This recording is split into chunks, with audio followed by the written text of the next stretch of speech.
चलिए student start करते हैं नेक्स्ट वीडियो। आज की वीडियो केमिस्ट्री रिलेटेड होगी, तो इसमें हम डिस्कशन करेंगे ऑन दी एटम। एटम जो है, मैंने आपको पूरा स्केच बताया था कि एटम जो है वो प्योर सब्सटेंस में आ जाता है। तो एटम के बारे में जानेंगे कि एटम क्या होता है, what is the atom.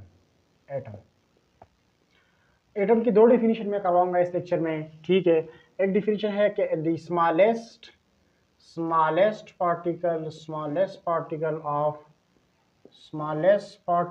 of the matter is called the atom।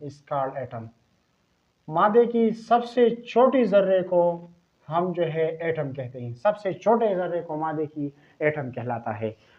अब देखिए ये मैटर क्या होता है। यहाँ पे मैं डिफिनीशन मैटर की भी लिखूंगा। मैटर जो है, matter anything which occupy space and have mass, anything which occupy space and have mass, जो भी चीज वजन रखे और जगह घेरे तो उसको क्या बोलते हैं, मैटर बोलते हैं। अब देखिए इसकी एग्जांपल में अगर आपको बता दूं, अब देखिए अगर लेट्स सपोज मार्कर की बात करें तो मार्कर को हम एटम कह सकते हैं, क्योंकि इसकी वजन भी है और ये जगह भी गिरती है। अगर यहाँ पे हम रखें तो देखिए जगह गिर रहा है ना, तो दिस इज दी मार्कर की जो है मास भी है और इसकी वॉल्यूम भी है, तो सो मार्कर इज एटम्स। तो यहाँ पे आ जाती है एवरीथिंग जो है हमारी, हम देखते हैं रोजमर्रा की जिंदगी में, तो हमारे पास मैटर की एग्जाम्पल आ जाती है वो। अब देखिए तो माने की जो है मैटर की सबसे छोटे जर्रे को हम बोलते हैं एटम बोलते हैं। सबसे छोटे जर्रे को माने की हम एटम बोलते हैं। या इसके अगर हम मॉडर्न डिफिनीशन हम करें केमिस्ट्री के लिहाज से जो है कि the smallest particle of matter, the smallest particle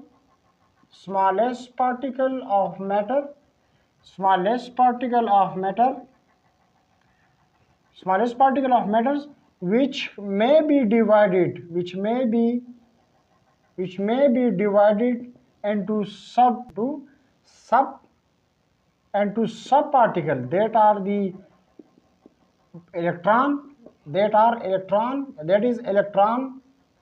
electron, proton and neutrons।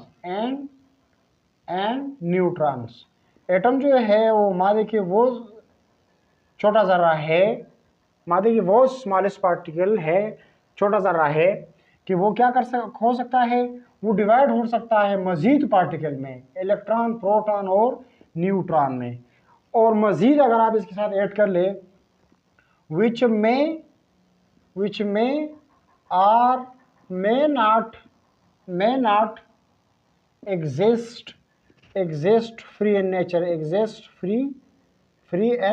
nature, जो नेचर में फ्री रह भी सकता है और नहीं भी रह सकता है। So this is the complete definition of the atoms. अब देखिए कि वो नेचर में फ्री रह भी सकता है और नहीं भी रह सकता है, तो ये जो है ये एटम की कंप्लीट डिफिनीशन है। अब देखिए एटम का अगर हम बात करें तो एटम इस तरह कुछ होता है। This is the structure of the atom. Atom की जो इलेक्ट्रॉन और प्रोटॉन है, वो ये प्रोटॉन और न्यूट्रॉन जो है वो एटम की सेंटर में होते हैं। These are lie in the centre. Proton plus neutron are in the centre of the atom called the nucleus. Centre of the atom को हम न्यूक्लियस बोलते हैं। और इलेक्ट्रॉन जो है these are revolving around the nucleus.